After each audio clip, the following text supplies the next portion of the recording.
Olá, bom dia, meus alunos, tudo bem com vocês? Espero que sim. Estamos iniciando mais uma aula de história. Peço a vocês que peguem a apostila e venha comigo acompanhar aí. Hoje nós vamos falar um pouco sobre a religião, e a mitologia grega. Então, gente, por que religião e mitologia grega, Então, a Grécia, eles tinham uma grande, acreditavam muito em mitos, E também eles tinham grande quantidades aí de deuses, Então a religião grega, ela era politeísta. Por quê? Porque quando nós falamos aí da palavrinha poli, Poli é vários, Teísta, vários deuses. Então aí eles acreditavam muitos deuses, Então para eles existiam vários deuses para tudo, atrás de Deus do amor, Deus dos mares, Deus dos céus, Deus dos deuses, E etc.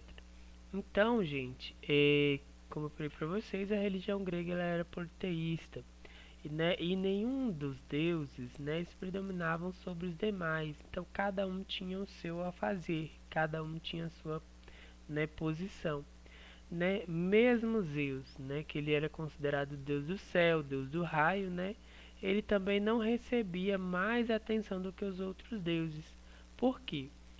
Eles sempre cultuavam seus deuses, de acordo com as condições ou as características que eles participavam lá diretamente, Por exemplo, se estava acontecendo uma tempestade ou algo do tipo, eles, adoravam, faziam oferendas aí para o deus Poseidon, onde que ele era o deus dos mares, para que ele acalmasse os mares. Ou, se existia alguém apaixonado, alguém querendo, casar ou se relacionar, ali eles, cultuavam a deusa Afrodite, deusa do amor. Então, gente, os relatos da mitologia grega, contam que os deuses gregos eles eram muito parecidos com os humanos, Eles tinham a forma física, né? Quanto na maneira de agir, também quanto na maneira física. Como vocês podem ver aqui ao lado, nós temos, uma estátua aí mostrando então, né, uma fisionomia de um deus, Esse daqui é o Zeus, Ou seja, é, ou chamado de Poseidon, De cabo de Artemísio, Uma escultura de bronze no Museu Arqueológico Nacional aí. Então olha para vocês verem, aqui nós temos um deus, que ele é representado. Então ele tinha a forma física do homem, de um ser humano. E também tinha maneira de agir, por exemplo, os deuses deles, eles sentiam ciúmes, raivas, paixões, inveja um dos outros, e também algumas das vezes, de mortais como nós seres humanos. E também eles brigavam entre si, e trapaceavam, também tentando obter vantagens. E aí, pessoal, como eu estava explicando para vocês, os deuses então gregos eles tinham fisionomias físicas, humanas também como as maneiras de agir, maneiras de sentir como nós seres humanos, Então para eles existiam vários deuses que tinham características físicas humanas, e que tinham formas aí também de agir humanas. Mas existe uma diferença, E nós vamos entender agora na página 6. Porque, diferente dos humanos, pessoal, os deuses deles lá, os deuses gregos, eles não tinham aí, mortalidade. Eles eram imortais. Opa, deixa eu descer aqui um pouquinho. Eles eram imortais. Como por exemplo, eles não morriam, eles não tinham tempo, de vida, uma linha de vida, igual nós seres humanos, porque nós seres humanos temos uma linha de vida, nascer, crescer, reproduzir e morrer. Já os deuses gregos não, eles não eram eles não eram mortais, né? Então eles poderiam viver eternamente, né? Então, como que os deuses gregos se alimentavam? Eles se alimentavam de ambrosia, néctar, né? E ambos com poderes mágicos, né? Que lhes garantiam a imortalidade. Então aí a alimentação deles era a ambrosia e o néctar, né? E tinham poderes mágicos. Então para os gregos, os deuses, né, viviam no Monte Olimpo, no norte da Grécia, onde se acompanhavam a vida dos mortais. Então eles falavam, né, que os deuses gregos viviam nos montes olímpicos. Monte Olímpio é aonde que é o monte mais alto aí, né, da região grega. E é lá, pessoal, onde que os deuses viviam e observavam a vida dos mortais, né, a vida dos seres humanos. E ali eles acompanhavam toda a vida aí das pessoas. E, né, como eu falei para vocês, acompanhavam de forma a cuidar, né, igual por exemplo a Afrodite, a deusa do amor, dando amor às pessoas, né, Zeus dando proteção, cuidado, deus do raio, né, e etc. Então os gregos também acreditavam que o destino das pessoas já estavam traçados, né? Por exemplo, para a obtenção das respostas, né, a respeito do seu destino, eles consultavam o oráculo de Delfos, que eram aí, né, bastante consultado, pois ele estaria sob o poder de Apolo, deus da medicina, da cura, da luz e da verdade. Então, o que que acontece? Eles iam muito, né, no oráculo, né, de Delfos, ali, né, onde que o Apolo ele vinha, né, e comandava os Delfos, e ali eles falavam, né, as pessoas vinham, traziam suas riquezas, né, traziam algo em troca para ser consultado aí, né, como que seria a sua vida, né, o seu destino, com quanto tempo ele ia morrer, quanto tempo ele ia viver na Terra, se ele ia ser bem sucedido, se ele ia ter, né, alguma vida, né, alguma coisa durante a vida, seria sentir algo, seria, né, conseguir aí sobressair, né? Então ali eles tinham, né, essa vamos dizer, essa rotina, né, de ir atrás dos Delfos, né, ir atrás ali do oráculo para ver como que era a sua vida, né, o seu destino. Então os gregos também eles acreditavam na existência de semideuses ou heróis. Que semideuses são esses, né, gente? Eram, né, filhos de deuses, né, com seres humanos, ou embora mortais, eles tinham alguma característica especial. Por quê? Né? Não sei se vocês já ouviram falar muito sobre Hércules, né, um deus grego, né, onde que eles eram semideus, né? Desculpa, ele era um semideus de grego, onde que ele era considerado um herói. Por quê? Ele era filho de Zeus com uma humana, com uma mortal. E ali, né, eles tinham muita força, ele tinha muita agilidade, ele tinha muita inteligência, né? Então, ali ele era considerado como um herói, né? Então, gente, né, o herói, por quê? Ele não era Deus, ele era um semideus, né? Filho de Zeus com a humana na Terra. E ali eles então acreditavam, né, que ele era escolhido, né, porque ele era filho de Zeus. Então ele era tido como um herói na Terra. E Tiseu, né, também, o que derrotou o Minotauro, vocês lembram que nós explicamos isso para vocês, né, em Atenas? Ele era um exemplo de herói, assim como Heracles, né, ou Hércules, como eu falei para vocês sobre ele agora há pouco, né, um dos mais conhecidos. Ou outros seres da mitologias grega, que eram as ninfas, os sátiros, os centauros, né, que eram aqueles que tinham parte de bode para baixo e parte de humano para cima. As sereias também, que era muito, né, vista aí dentro dos terrenos gregos também, né? E entre outros mais conhecidos também, né, gente? E agora eu quero que vocês façam uma pesquisa falando aí, né, sobre os gregos, onde que eles atribuem uma característica específica a cada um dos seus deuses, né?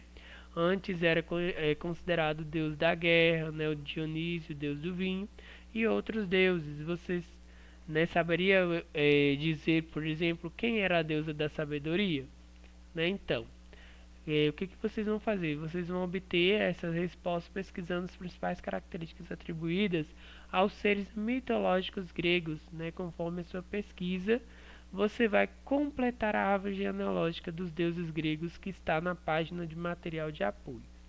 Vamos lá conferir?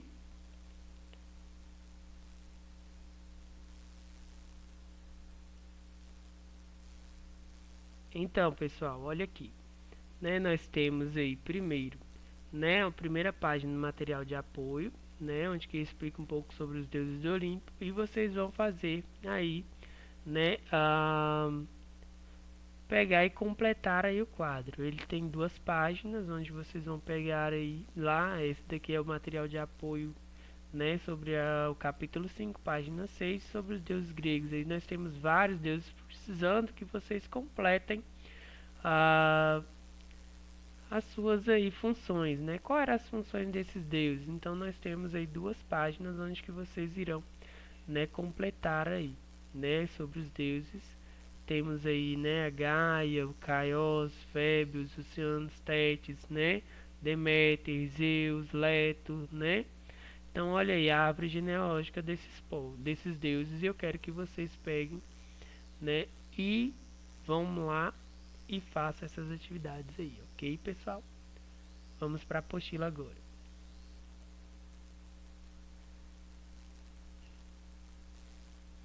Beleza.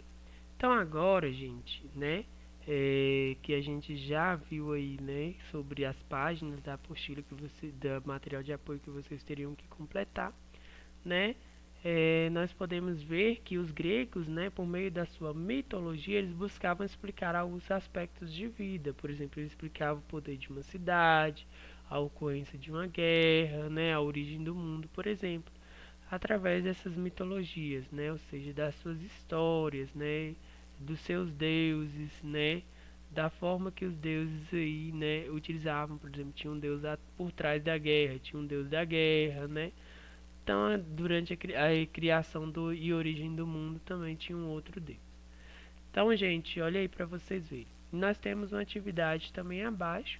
Organize as ideias, onde que vocês vão falar, vão ver um pouquinho sobre a mitologia grega, né? Onde que eles explicam, né, sobre Ícaro e Dédalo, né, que eram mantidos como prisioneiros no grande labirinto do rei Minos, na Creta, né? E que o próprio Dédalo havia construído para o rei. Então aí olha para vocês verem, eles tinham construído para poder prender o rei e eles acabaram sendo presos, né? Apesar de não conhecer a saída da sua própria construção, Dédalo era conhecido por sua notável engenhosidade. E aí ele confeccionou habilmente dois pares de asas de plumas unidas por cera para si e o outro para o próprio filho, né? Que lhes permitiram fugir de Creta. Então olha que interessante, né, pessoal? Então Dédalo advertiu o filho para que não voasse próximo demais do sol e que o seguisse de perto para que evitasse traçar seu próprio caminho. É necessário dizer que Ícaro ignorou os conselhos do pai, né, e foi voando cada vez mais alto para o céu. No entanto, gente, quanto mais aí, né, perto do sol ele chegava, mais quente a cera se tornava, até que ela derreteu e que ele não pôde mais bater as asas e despencou no dentro do mar. Ainda existe uma ilha chamada de Icária, né, situada na área do mar Egeu, conhecida como Mar Icário, né, um local onde se acredita que Ícaro caiu há milênios. Então olha para vocês verem que interessante, né, gente? Uma mitologia grega aí, né? Uma história que eles contavam, né? E que eles acreditavam aí muito nessa nessas mitologias, né? E até hoje é denominada aí devido a essa mitologia grega contada aí pelos povos, né? E aí nós temos atividades sobre esse pequeno trecho aí do texto, né? Assinale a lição que pode ser tirada da história mitológica de Ícaro e vocês vão marcar. Agora, pessoal, nós temos outra importante aí, né? função, né, que trouxe para nossa vida, né, também para o nosso mundo inteiro, que é chamado das Olimpíadas, né, uma disputa, né, como eu falei para vocês, essa disputa aí ela surgiu, né, no tempo da Grécia, né, então as Olimpíadas surgiram aí no ano de 776 a.C. na cidade de Olímpia, né, localizada próxima ao Monte Olimpo, ou seja, próxima à morada dos deuses, né? Então os jogos eles eram realizados em homenagem a Zeus, o protetor de Olímpia, né? Pois ele era protetor, ele cuidava, né? Ele protegia a cidade de Olímpia, né, de ataques. Então Zeus era o deus aí mais poderoso. E aí, pessoal, o que que acontece? Eles participavam desses jogos, né, das Olimpíadas, como eu falei para vocês, tinha as corridas, né, lançamento de disco, lançamento de flechas, de varas. Então esses jogos aí, né, eram uma competição com o intuito aí de agradar a Zeus, né? Então com o intuito de homenagear a Zeus. Então esses jogos eles se tornaram, né, eventos muito especiais, principalmente entre as cidades e estados gregas, né? E ele era repetido a cada 4 anos. Então, pessoal, de 4 em 4 anos existiam esses jogos, né, as Olimpíadas, durante aí, né, entre todas as cidades e estados gregas, né? E eles repetiam. E durante esses anos que ocorriam essas guerras, esses jogos, né, das Olimpíadas, principalmente, né, por exemplo, se houvesse guerras entre as cidades e estados gregas, essas guerras elas eram interrompidas, né?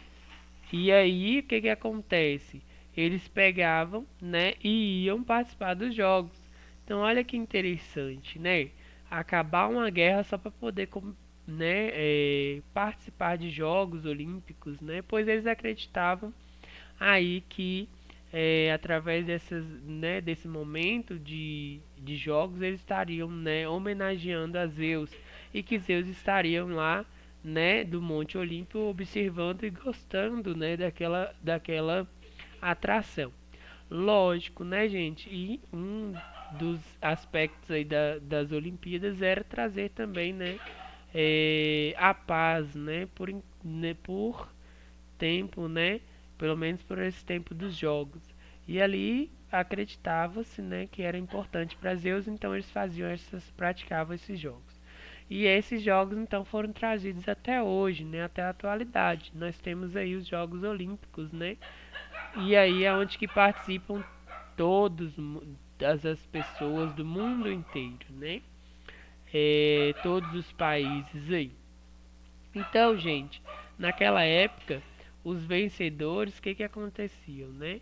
Eles, dos vencedores dos jogos, eles ganhavam, né, em troca uma coroa de louros, né, feita de folhas de louros, que simbolizavam, né, que aqueles cidadãos eles estavam entre os preferidos dos deuses, porque foram os que ganharam a competição, foram os que estavam juntos, né, que foram e venceram, né? Aqueles que se dedicaram a mais, aqueles que fizeram com mais perfeição. Então ali eles pegavam, né? E ganhavam essa coroa de louros, né? Que era uma coroa aí, né, gente? Que era um símbolo, né, de que aquele cidadão era o preferido dos deuses e que todos ali tinham que cuidar daquele cidadão, né, que está próximo a ele.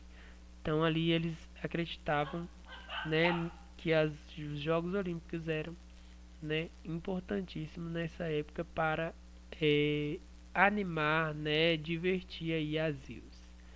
Então as Olimpíadas foram suspensas na antiguidade pelo imperador romano Teodósio em 393, que considerou a festa pagã, né? Teodósio, ele considerou essa festa, né, das Olimpíadas pagã, e apenas em 1896 os Jogos Olímpicos foram restabelecidos, né? Teodósio, gente, foi um romano, né? Um imperador romano, né, que começou a acreditar, né, a professar outra fé, que foi o cristianismo, né? Por isso, então, ele acreditou ser uma festa pagã, né? Porque ele não acreditava em outros deuses, ele era monoteísta, e nós vamos aprender um pouco sobre o imperador Teodósio mais à frente. E ali ele, né, foi lá e suspendeu essas festas, né, essas competições olímpicas, né? E ali, mas depois essas competições olímpicas, esses Jogos Olímpicos, né, passou a ser restabelecido no ano de 1896. Mas quando voltou no ano de 1896, gente, não foi mais para agradar aos povos, né, aos deuses, né, e sim foram voltando os Jogos Olímpicos, mas com forma de competição mesmo, entre vários países aí, e que perdurou até na nossa atualidade, né? Mas o intuito das Olimpíadas, gente, era, né, para agradar aos Zeus, né, a Zeus aí. Beleza? E aí nós temos aqui uma troca de ideias, onde você vai retomar a página de abertura do capítulo, observar as imagens das modalidades olímpicas, né, na Grécia Antiga e na atualidade. E aí vocês vão fazer, né, uma pesquisa. Na atualidade, os Jogos Olímpicos são iniciados com uma cerimônia em que a tocha acende o fogo olímpico. Pesquise de que forma o jogo olímpico está relacionado à mitologia grega. Né? Por que, que vocês acham que, né, o jogo olímpico ele está relacionado à mitologia grega? Eu acabei explicando para vocês aqui na aula, mas aí vocês vão fazer uma pesquisa mais profunda, né? Então olha lá para vocês verem. Estão perguntando. Reúne-se com dois colegas para responder as questões. Como os Jogos Olímpicos poderiam criar uma unidade entre cidades e estados? Na atualidade, Jogos Olímpicos criaram unidade semelhante entre os países? E em seguida discutam os trios e argumentações elaboradas. Como não tem como vocês reunirem, pessoal, agora, então façam cada um e depois nós vamos discutir na aula, né, de correção, beleza? E nós temos aí, né, outro evento importante. Além dos Jogos Olímpicos, nós temos o teatro, né? Que o teatro, pessoal, ele era importante aí na época também, né, da Grécia. Por quê? O teatro ele vem surgir na Grécia, né, em meio às festas em homenagem a Dionísio. Olha aí para vocês verem. Então, a Olimpíada era em homenagem a Zeus e o teatro ele já era feito em homenagem aí ao deus Dionísio, né? Que segundo a mitologia grega, né, Dionísio ele havia sido um importante conquistador que levou aí a cultura da uva e da fabricação do vinho por todos os lugares que percorreu. Então isso aí, pessoal, né? A essa questão aí, né, do teatro, eles acreditavam que eles estavam, né, homenageando, eles estavam fazendo e divertindo a deus Dionísio, que era o deus do vinho, em forma de agradecimento aí eles faziam essa homenagem, né? Então, como que era feito o teatro na época lá nos tempos gregos? Então, apenas os homens participavam dessas festas, né? Em que eles dançavam e cantavam livremente. Né, como eu falei para vocês, as mulheres elas já eram mais, né, voltadas para cuidar, né, dos filhos, né, cuidar da casa, dos lares. Então as mulheres não participavam dessas questões aí, a não ser, né, às vezes indo acompanhar dos seus maridos para observar o teatro, né? Isso acontecia muito às vezes, viu, gente? Não era tanto assim que as mulheres poderiam sair para poder participar dessas festas também não. Então as encenações eram feitas, né, por um coral composto por 12 atores fantasiados de sátiros, né? Então seres metade homem, metade bode, né? Aqueles homens lá que eram, né, metade metade, como eu falei para vocês, né? Então tinha aparência, né, da cintura para cima como um humano e da cintura para baixo como bode, né? Duas patas aí de bode. Então, certa vez, em algum momento de encenação, Tespes, um dos participantes, parou de cantar e começou a conversar com os demais, afirmando ser o deus Dionísio, e assim mostrou que era possível representar alguém. Então, olha aí, eles começaram a encenar, né? Sem saber, né, o Terpes ele começou a encenar e mostrar para as pessoas que ele poderiam representar alguma pessoa, né, representar um deus, né, representar aí alguém, né, algum imperador ou alguém que era importante naquela época. E ali então foi se fazendo aí os teatros, né, divertindo as pessoas através do teatro. E aí, pessoal, os atores, então, como eu falei para vocês, eles eram sempre homens, né? Homens estes que utilizavam máscaras, né, utilizavam roupas, de forma que eles poderiam interpretar aí vários personagens, inclusive até mesmo mulheres. Então olha aqui para vocês verem ao lado a imagem das máscaras, como que eram as máscaras aí, né, dos gregos na época. Então os gregos, né, eles tinham essas condições aí, né, de estar encenando, então eles faziam essas máscaras, eles faziam aí, né, roupas, eles faziam, né, trajes para que se chegasse até mesmo a característica física da pessoa. E ali eles começavam a encenar, né, e fazer essas peças para divertir tanto o deus, né, Dionísio, quanto também divertir as pessoas. Então todos poderiam assistir às peças teatrais, mesmo quem não era considerado cidadão na democracia grega, né? Por exemplo, as mulheres, crianças e estrangeiros e escravizados então poderiam participar, né, pessoal? Mesmo aí não sendo considerados até mesmo cidadãos. Então, só que existia uma estratégia, né, para essas pessoas estarem ocupando aí os locais. Por exemplo, na Grécia, né, foram criadas estratégias, né, criados os dois tipos de encenação: a encenação da tragédia e a comédia. Quando fala da palavra tragédia, né, do grego significa canto do bode, né, porque eles encenavam guerras, eles encenavam, né, momentos muito difíceis para os gregos, mas encenavam assim de forma dramática mesmo. E a comédia se refere à festa, né, ao canto, aos momentos de glória, de vitória, né, e os momentos de divertimento aí dos povos gregos, tá bom? E aqui nós temos no quadro, gente, duas características, né? Então olha para você ver, eles representavam as lutas durante as encenações de tragédia, né? As lutas corajosas, né? Com seu final trágico e infeliz. E os principais autores dessas tragédias, dessas encenações aí eram Sófocles, né, Esquilos e Eurípides, que eram os que criavam essas tragédias. E tinham também as comédias, né, que era muitas das vezes satirizar as estadistas intelectuais atenienses, ou seja, brincar, né, mostrar aí como que era feito, né, pessoal. E por fim, né, é, as peças, pessoal, eles tinham aí, né, uma forma de sentar, né, na Grécia Antiga, como que de apresentar. Então, olha para vocês verem como que eram feitas as peças teatrais.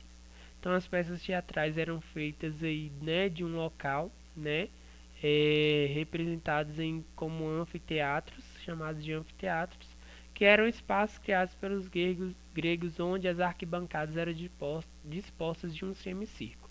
Então, no centro ficavam as pessoas que, né, apresentavam, representavam, lá no centro, lá embaixo. E aqui, ó, nesses locais, né, no semicírculo, né, nas escadarias, ficavam as pessoas sentadas ali, né? Então localizavam-se geralmente em encostas, né, e eram constituídos com pedras, né? Olha para vocês verem uma arena muito grande, né, pessoal?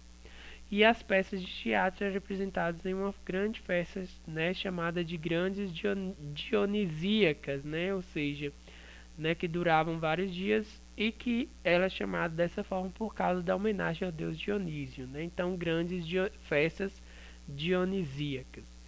E no decorrer da celebração, né, era realizado um concurso para julgar as melhores peças também. De acordo com os aplausos, né, o barulho da plateia, ali aquela peça era a vencedora. Lembrando, gente, que tinha uma forma de representação aí, de sentar, né? Ou seja, de disponibilização para as pessoas. Só poderiam sentar mais próximo ali, né? Da peça teatral lá do centro, nas primeiras cadeiras, as pessoas mais ricas, os homens, né? E as pessoas com mais poder. E na medida que ia se afastando, pessoal, de um local para o outro, até chegar lá no finalzinho, até aqui, ó, no final, ali sentavam-se, né, os mais pobres que não tinham condições e também as pessoas, né, os escravizados, né, as mulheres que eram estrangeiros que não eram considerados cidadãos aí na Grécia. Ok, pessoal? Então nossa aula de hoje fica até aqui, né? E na próxima aula falaremos sobre aí a filosofia, ciência e arte, ok? Um abraço para vocês e até a próxima. Tchau, tchau.